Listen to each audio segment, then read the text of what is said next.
Memang dasar provokator sih. Selalu teriak mengatasnamakan rakyat, padahal bukan kepentingan rakyat yang dibela, melainkan kepentingan kelompok tertentu yang panik melihat besarnya kekuatan politik yang mendukung Presiden Jokowi.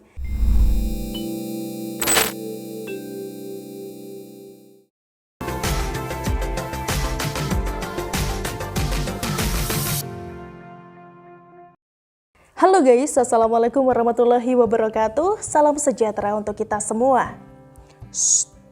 PA212 dan MUI berisik, pertanda ada yang panik. Artikel oleh Nina Nur. Mungkin hanya terjadi di Indonesia guys, ketika negara dan juga bangsa menghadapi musuh bersama, yakni pandemi COVID dan imbas ekonominya. Pada saat yang sama ramai pula gerombolan pengacau memanfaatkan suasana, memancing di air keruh, memanfaatkan kondisi yang lagi sulit, bergerak di antara celah-celah untuk membawa kepentingan politis tertentu yang ujung-ujungnya adalah meminta presiden yang sah untuk turun tanpa bisa memberikan alasan kuat berdasarkan bukti otentik, sekedar orasi yang membawa-bawa nama rakyat. Padahal rakyat sendiri malah sangat percaya kepada kemampuan dan juga kepemimpinan Presiden Jokowi, membawa negara dan juga bangsa ini bertahan dan maju untuk melawan pandemi dan segala imbas buruknya. Berbagai cara pun mereka coba guys, dari orasi di dalam demo yang berujung anarkis. Yang di demo apa? Yang diorasikan selalu meminta presiden turun, lalu deklarasi di depan publik, kemudian membawakan narasi pemakzulan presiden di seminar online, hingga nebeng gerakan mahasiswa. Pokoknya, ujung-ujungnya selalu meminta Presiden Jokowi turun. Padahal jelas-jelas bahwa Presiden Jokowi ini adalah pemenang yang sah dari pemilu yang sah. Makanya mereka yang kerap teriak-teriak presiden turun ini mendapatkan julukan sebagai barisan sakit hati yang kalah dalam pilpres, tapi tidak juga bisa move on. Dan mereka ini tidak akan pernah berhenti guys. Pemerintah dan rakyat kerja keras melawan pandemi dan memulihkan ekonomi. Mereka pun juga sama kerja keras, membawa agenda pribadi, memperjuangkan rasa sakit hati ya yang tidak pernah bisa mati, mengganggu kerjaan pemerintah, bikin polemik dan juga bikin provokasi. Sebut Jokowi gagal ketika ekonomi Indonesia masuk kondisi resesi, padahal negara-negara lain pun juga sama saja kondisinya. Begitu Indonesia berhasil keluar dari resesi, semuanya menjadi sunyi senyap. Lalu narasi pun dialihkan ke topik lain seperti utang luar negeri dan juga perpanjangan periode jabatan presiden menjadi 3 periode. Masyarakat awam yang sebenarnya tenang berusaha dibuat selalu bergolak dengan segala macam polemik. Apa nggak capek sih? Saya kira melihat gelagat para pengacau ini, Presiden Jokowi pun sesekali mengeluarkan jurus untuk menggebrak dan menohok gerombolan ini. Jurus yang dipakai oleh Presiden Jokowi kali ini adalah menggelar kekuatan politik.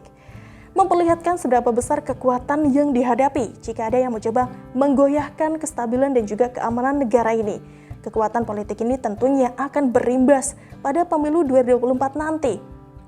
Juga untuk memastikan bahwa siapapun nanti yang akan diusung sebagai capres pada 2024 merupakan orang yang punya visi dan misi seperti Pak Jokowi, agar segala pembangunan yang sudah baik ini bisa diteruskan dengan komitmen yang sama, yakni terjaganya uang rakyat untuk sebesar-besarnya manfaat buat rakyat.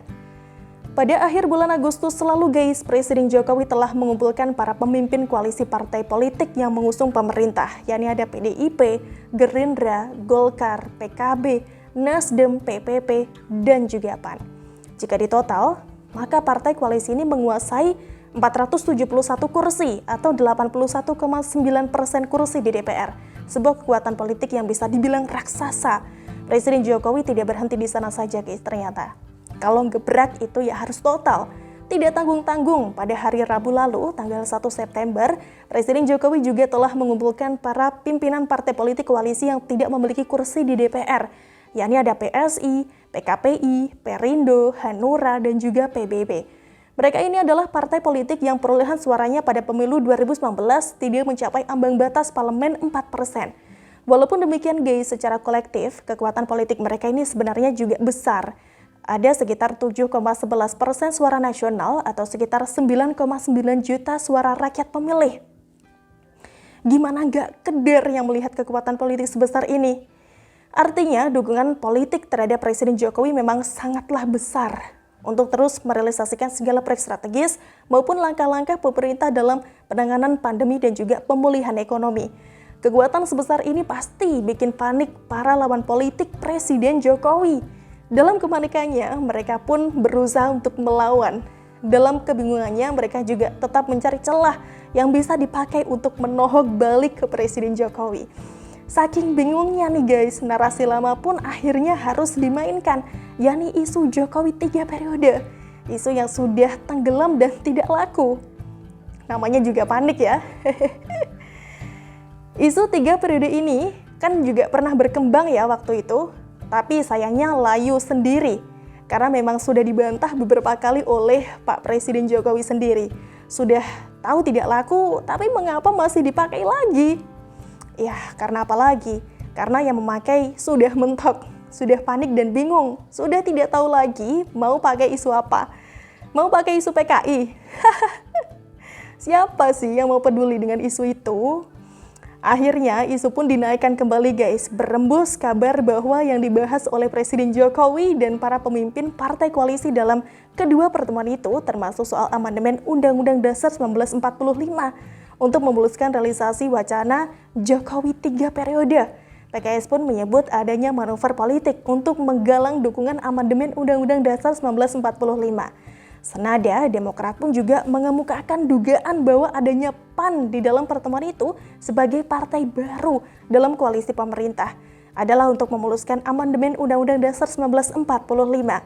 Padahal Ketua MPR yang juga Waketum Partai Golkar Bambang Susatyo sudah menegaskan bahwa ada upaya memelintir soal amandemen Undang-Undang Dasar 1945 yang sebenarnya terbatas hanya terkait dengan pembahasan pokok-pokok haluan negara atau PPHN, namun berusaha dipelintir dan digoreng menjadi upaya perubahan periode masa jabatan presiden menjadi 3 kali. Bahkan guys, PA 212 ini juga sampai ikut bersuara loh, mengancam akan mengepung gedung DPR MPR apabila wacana amandemen Undang-Undang Dasar 1945 ini diteruskan. Terutama buat amandemen yang memperpanjang masa jabatan presiden. Nah, kemudian ada juga nih Refli Harun dengan bersenjatakan video di kanal YouTube-nya juga menyatakan menolak amandemen yang memperpanjang masa jabatan presiden sampai tahun 2027. Bahkan MUI ini juga ikutan bersuara dengan nada yang jauh lebih keras, sok menggertak.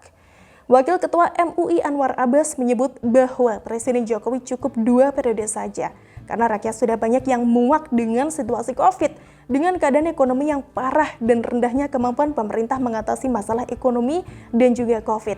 Bahkan Anwar menyatakan dirinya yakin kalau rakyat tidak takut jika pemerintah menurunkan polisi serta tentara, karena rakyat menurutnya ini sudah marah. Rakyat yang mana sih?